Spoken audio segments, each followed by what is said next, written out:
IVM.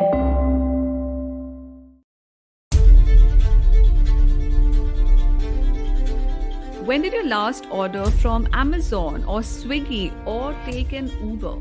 And what's that got to do with the Constitution of India and Republic Day? Welcome to the show, The Longest Constitution, and this one is a special one because it's Republic Day and we are looking at what there is to celebrate, and is it enough to wave the flag, watch the Republic Day parade, forward WhatsApp messages, and carry on with the day and feel proud. But feel proud about what? To be the world's largest democracy? I think that's the only time we can legitimately be proud of our population. But it's not enough to be the world's largest democracy. What's the point of being large if we have no depth? And who is the Constitution for? So let's start with the two F words. Yeah, the first F word. It's in our Constitution. F for fraternity. So liberty, equality, and fraternity, assuring the dignity of the individual. Dignity, which means that apart from yourself, we also think about the lives of others. That's what brotherhood, sisterhood, togetherness mean. Today's episode is special because we are looking at the Constitution not as tools for individuals or groups, but ask, where are we headed as a nation? And whether we are moving away from the promises made by a Constitution or not. So, the point about the Constitution is that we have expectations. And that's constitutional from our government, the most powerful institutions like the judiciary and parliament. Now, a little bit of history. Although there were 300 and odd members in the Constituent Assembly, it was the core drafting committee which did a major chunk of work, which included men of vision like Aladi Krishnaswamy Iyer, K.M. Munshi, Muhammad Sadullah, with B.R. Ambedkar as a chairman. But of these seven, it was Ambedkar who spoke about Meta. Meta, not the new name for Facebook, but Metta. Metta is Pali or Maitri in Sanskrit, meaning goodwill, friendship. And it was Ambedkar, lawyer, Dalit leader, economist, jurist, politician, who drafted a mini constitution, which was for the people. Ambedkar's constitution, state and minorities discussed economic exploitation, social boycott, a lot of radical, far reaching stuff for the man and woman on the streets. So, our first story today is about the streets, and it is symbolic for the times, a time when the Supreme Court ordered that protests can only take place in designated spaces. That's the Supreme Court verdict over the Shaheen Bagh protests in 2019, by the way. Imagine if Gandhi was told that. That is how the judiciary is now, but it wasn't always pro government. Once upon a time, it was pro people. The year is 1981. The city is Bombay. And on the streets of Bombay are jhuggis, bastis, pavement dwellers. And the BMC, that's the Bombay Municipal Corporation, says clean up time, time to evict these migrants and pack them off, deport them wherever they came from. But that's where Meta steps in. No, that's where a journalist, Olga Tellis, steps in and files a petition arguing that the pavement dwellers, slum dwellers, aren't in Bombay to stare at the sea. They're in Bombay for a livelihood. Olga Tellis argued that pavement dwellers have a right to a home, a right to space, a right to live, on account of the fundamental right under Article 21. And that's the core idea of fraternity. It is about collectivity. Not just about booking that penthouse in Gurgaon or Alibag. And with that, we get back to Swiggy, Amazon, Uber. The Uber driver, the Amazon delivery person, the one who is doing the real swigging across the city, are grandly called delivery partners, glossing and completely hiding the horrid truth about their employment, work, and dignity. And hear this out. We now have new codes, new social codes, labor codes. In 2019, the government subsumed over 44 laws on regulating labor, including Payment of Wages Act 1936, the Minimum Wages Act 1948, the Payment of Bonus Act 1965, and the Equal Remuneration Act 1976, under a single new labor code. Many laws replaced with a new code. You would think that some time has been spent on thinking about the people most vulnerable with the least bargaining rights in this, but no. These were rushed through Parliament with little or no discussion.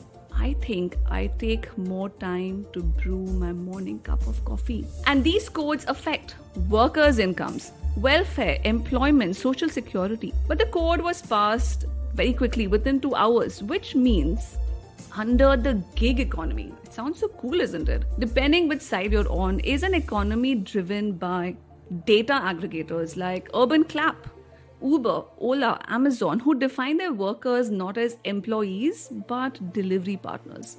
And by referring to themselves as technology providers, these companies escape the obligations of being an employer, like giving a minimum wage, social security, health benefits, maternity leave, creches, gratuity, pension. And that's how far away we have come from our constitution. I don't think Ambedkar would have liked that at all. Quite the opposite. So, if before the pandemic, Parliament was pushing bills faster than an ATM dispenses cash, during the pandemic, Parliament just stopped working. Democracy isn't about elections, but about discussions and deliberations in Parliament. And since the season is on work, let's focus on work and who's working and who is not. Following the outbreak of the coronavirus pandemic in 2020, on March 23rd, 2020, both houses were adjourned. So you worked from home, I worked from home, the world worked from home, but our parliamentarians did not work from home. In a crisis, a national emergency is when we need our parliament to function. And for the record, globally, several legislative assemblies stayed open well into the coronavirus crisis. The British House of Commons, the German Bundestag, the European Parliament functioned. They readjusted seating plans, focused on social distancing protocols, and did their work. America's Congress, in fact, enacted one of the largest economic stimulus packages in its history during the pandemic. But us, not us, because obviously we don't have the technological support needed to assemble 500 members of parliament online. Zoom?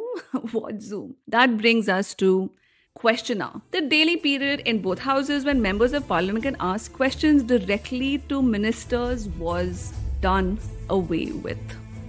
What is the government so scared of questions? And that brings us to the second F word.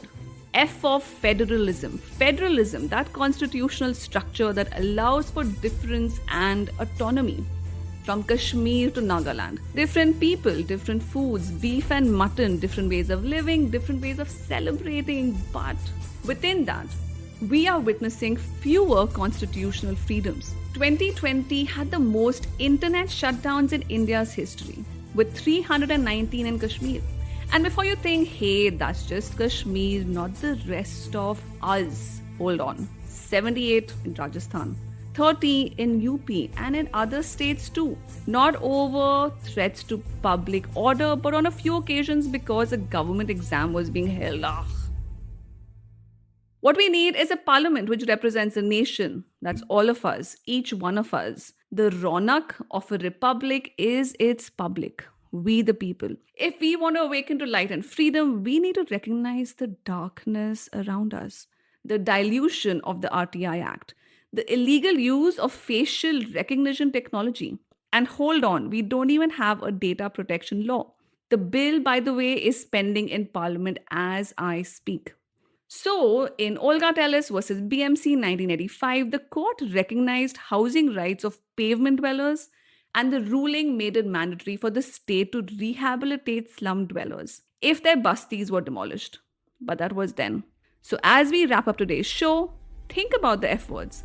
And the next time you get a delivery, have a conversation with the delivery partner. That's what meta means. It's constitutional. Did you like the show? Share it with your friends. Share it with the public. Until next time, this is me, Priya Mirza, signing out.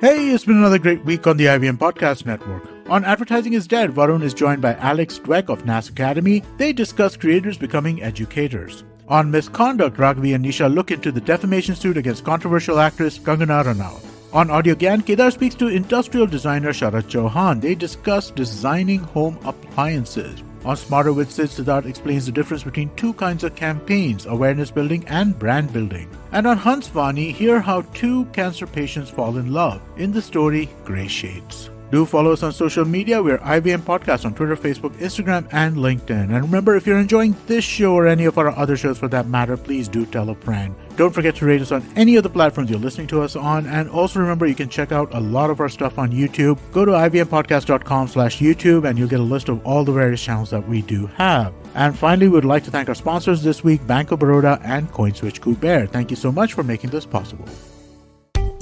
Are you looking for finance products and services that can enhance your personal finance experience? Are you looking for a space to talk about your financial product or service? And are you looking for a crisp talk show where the conversation is all about money? Well, your search ends here. Hi, my name is Anupam Gupta and I'm host of the Paisa Vaisa podcast, and I invite you for the conversation about your personal finance on each Monday on the IVM Podcast app or the website or on any podcast streaming platforms. See you folks.